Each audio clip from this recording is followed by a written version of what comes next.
Of all the go-home shows, this was certainly one of them. Yeah, this crowd did not care at all. What's going on, guys? Boss Up A6 here, back to your video, and today I'm here to do my Raw review from Brooklyn, New York, home of the New York Nets, or of the Brooklyn Nets, more likely. Yeah, this show, it wasn't bad per se, but it felt like a weak, like paint by numbers Raw. Like, it didn't really feel like a go home show. Like, in terms of go home shows, this was pretty weak in my opinion. And I don't know, just something about this show didn't really click per se. Like, there were some good moments, there was a good main event, but either this crowd didn't care, or the music was too loud, or the crowd wasn't mic'd up.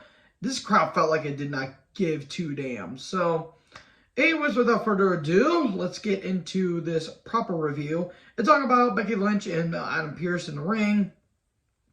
And Becky's, getting herself fired up. And all of a sudden, Bayley shows up. And they go on back and forth, talking about the cage match. And, they're not scheduled to the Elimination Chamber. And they want to know why. And Pearce was like, well, you guys didn't get into the Elimination Chamber because you guys haven't qualified. And they talk about, being Raw Women's Champion and all that stuff. And then Bianca shows up. And she's like, well, I'm always down for competition. How about we have a triple threat? So there we go. And here's a stipulation.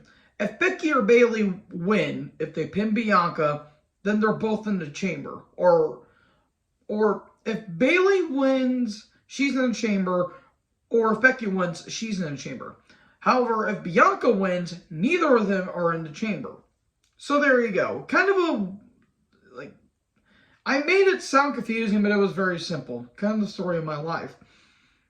So Judgment Day are backstage. Dominic says, Mommy is not here tonight. About that. They talk about taking on Street Profits. Street Profits took them on Judgment Day. It was fine. I just don't care about Judgment Day, and I like Street Profits. I just don't care about Judgment Day. It goes on for a bit. Judgment Day win. Then they attack them some more. And then Edge and Beth show up. Edge cleans house, and Beth looks like she's going to hit the glam slam on Dominic, and all of a sudden, Mommy, a.k.a. Rhea, shows up, and she hits the riptide to Beth. And there you go. Then we get footage of Mahomes revealing a custom-made Chiefs or WWE title with Chiefs side plates. Once again, congrats to Kansas City Chiefs on winning their third Super Bowl. Yes, their third Super Bowl, because they won one way back in in the early 70s, I think. But that was years ago. So yeah, congratulations to the Chiefs, even though the referee officiating was very, very, very questionable. And also that turf was not good. But I already talked about that in my Super Bowl review. If you guys want to check that, go check that out. Lashley and Lesnar contract signing. Brock comes out. The feather cap was hilarious. I don't know why. Brock, this is by far the best Brock has ever been. I would say this is better. This may be better than his rookie year, but his rookie year is really damn good. In terms of fun, this is the most fun Brock has ever done, because he gets to do whatever the hell he wants and he gets paid for it. So, Brock signs a contract, then security comes out, and then a table and office chair gets on the stage, and Lashley comes out. He was stumbling his lines quite a bit. It looked a little bit bad. Brock was laughing about it, though. Just sign the contract. And then we get Bobby Scared chants. Sign the contract or I'll beat your ass and sign it for you. And then Brock comes out and he attacks security. But then he gets taken down, then he gets hit with a spear. And Lashley signs the contract, and there you go. Match is scheduled for Elimination Chamber. They might have one more match at Mania, even though I don't think it really warrants it, but you gotta do something for both men, even though the rumor of Gunther versus Brock is still in the works. If you don't do that at Mania, at least do that by SummerSlam. At least, because that showdown was great at the Rumble. Speaking of things that weren't great, but they certainly tried, was Mia Yim versus Piper Niven. This crowd did not care. I like both these women. Piper Niven is a goddess. At least to me she is. And Mia, I like Mia. I'm not her biggest fan, but I do like her work. These ladies tried. It wasn't bad. It was just kind of average at best. But in the end, Big Boss Man Slam, there you go, and Piper wins. So I don't know if Piper's a heel or face. They really don't differentiate who's the heels and face nowadays. We get a recap of the Bloodline on SmackDown. The Corbin's backstage. He talks about what happened with him and JBL. And before he says anything, Sammy interrupts by getting in the ring, and he calls out Cody. Now, this may be one of the few highlights of the show. This was actually pretty damn good stuff.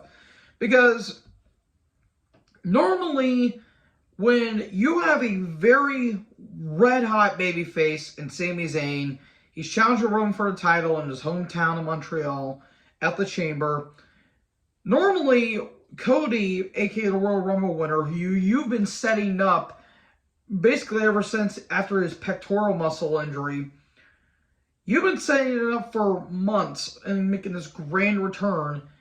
They normally would put them to the side, but that's not what they did here. They made this work. They both keep characters strong, even though I'm not a huge fan of Cody.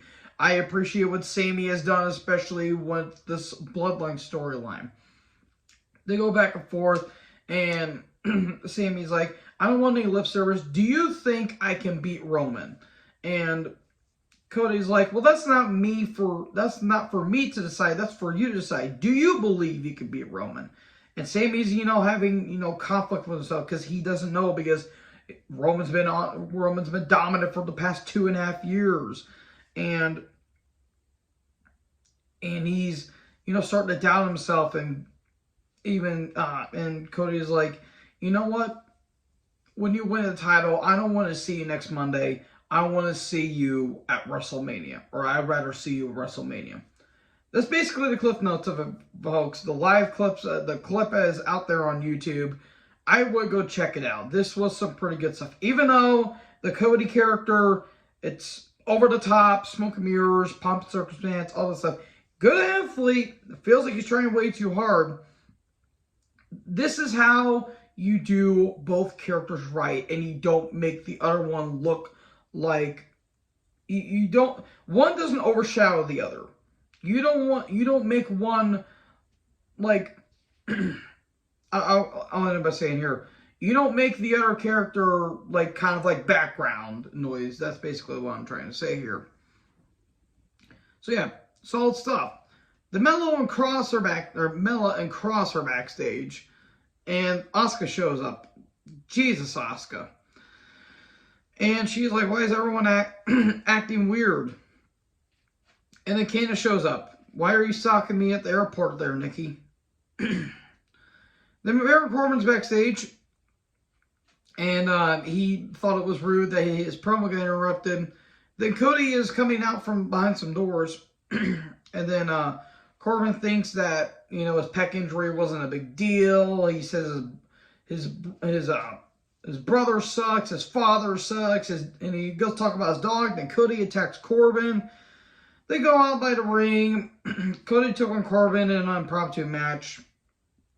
Cody wins easily. There you go. Then Natty, Liv, and Raquel are backstage. And Natty and Liv are arguing, and then Raquel, being as generic as usual, tells them to be quiet. And there you go. Natty, Liv, and Raquel took on Mella, Asuka, and Cross. Well, at least there was two people on both teams that were good. You could probably guess what the other two aren't. It wasn't bad. Carmella, I'm sorry. She is not good in the ring. I do feel bad for her, for what her and Corey been through. God, she's not good. Why is she in the chamber again? If she ain't the first one eliminated, then that's going to be a red flag there for me. At one point, Asuka was attacking both her teammates. Then she gets a rings of Saturn-like submission on Liv, and there you go, Asuka wins.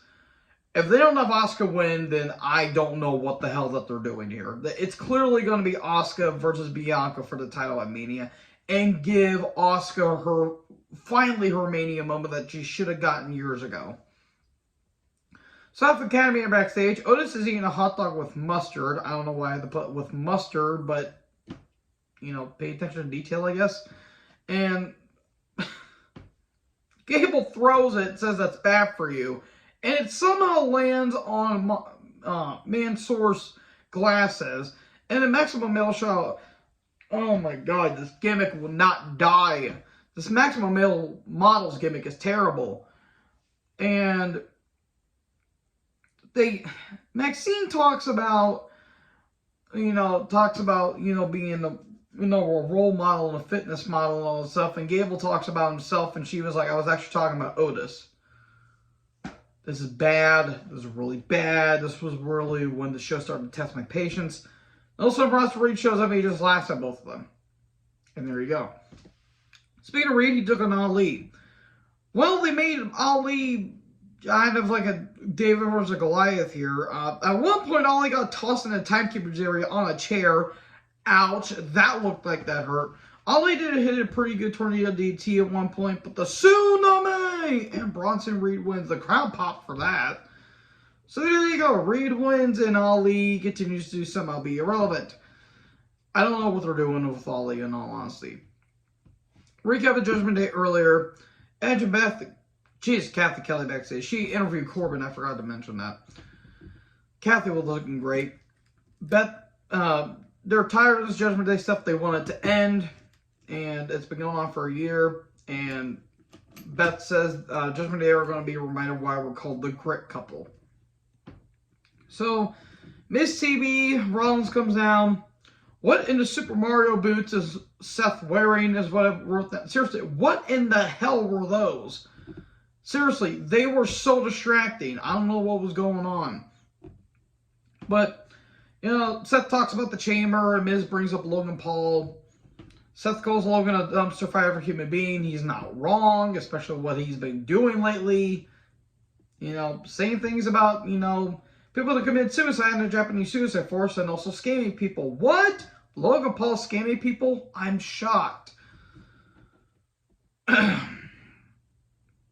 Yeah.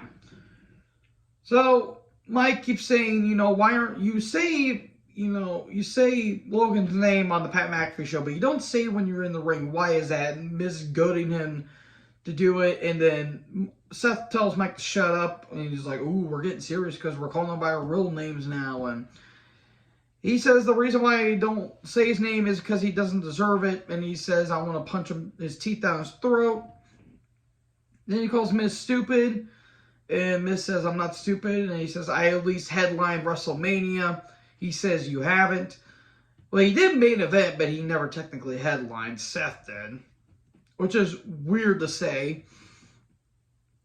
Then Miz talks about like Mario Party and Mario Kart, and then Seth attacks Miz, and all of a sudden he goes for a stomp, and then Theory shows up, but he fends him off, and Rollins stomps Miz. I would have laughed if he did the woohoo, woohoo, woohoo. He did the Super Mario jump on Miz. I apologize for being that white, by the way. And I would have laughed if he did the the Mario jump onto the Miz with the stomp. I would have laughed if that actually happened. And then A-Town down to Seth, and there you go. Boogs is backstage, and Elias shows up. And Cedric, Shelton, and MVP are talking backstage in the background. And Elias says, you're a good talent. How about we collab one day? And Boogs gets fired up. Miz is still laid out in the ring. Then Boogs comes down. Miz took on Boogs. Miz says he isn't ready. But he just got manhandled, basically. Military press slam. There you go. Boogs wins. Good stuff. So, Cedric... Oh, wait, no. I apologize. I already said that. Green and Pierce are backstage, and Green says she wants a rematch. She said, I should have been in the Elimination Chamber. You showed up at the Rumble and got eliminated 4 seconds in, and yet you expect to be in the Chamber match. I know I'm taking it too literally, but this gimmick works sometimes, but it will kind of rub me the wrong way if they go like way too far with it. Also, I apologize for the hair. I don't know why I'm kind of rocking the Elvis look for some reason, but I mean, I shaved the chops, but I don't know. My hair is a entity within itself, I guess you could say. So, Judgment Day here backstage. Same as it ever was, same as it always will be. Talking about how they're going to beat Edge and Beth at Chamber. We get a Chamber card rundown, then we get a video package of it. Then we get a recap of Sami and Cody. Then we get to the main event, which is Bayley versus Bianca versus Bayley, the Triple Bs. I do want to mention, goddamn, Becky looked great tonight, and Bianca, sweet Christ, Montez Ford, you are a lucky man, my good sir. Good main event. Felt like the crowd didn't care though, which was a majority of the theme throughout this entire show. Damage control came down. Io was distracting, I will say. Bayley tried to cheat, but Becky intervenes. We get a manhandle slam, but Io breaks it up. Bianca goes for the KOD, but Dakota distracts. We do get a kick by Io, but Bianca kicks out. And then everyone in the chamber comes down and attacks Damage Control.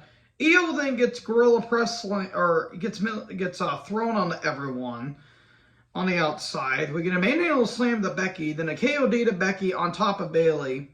Or no, we get a manhandle slam to Bayley and then a KOD on to Becky. And there you go, Bianca wins. And then we get an Elimination Chamber match card, and there you go. So yeah, this show had its moments, but it really wasn't that great of a Raw, and just felt like a generic version of Raw in a week build up to the Chamber. So thank you guys so much for watching. What did you guys think about the show? Let me know in the comment section below. Make sure you guys leave a like, leave a comment, tap that big red subscribe button, and tap that little bell for more notifications so whenever I upload, you will get notified. Thank you guys for watching this video. Join Herd. I'll talk to you in the next video. Peace out.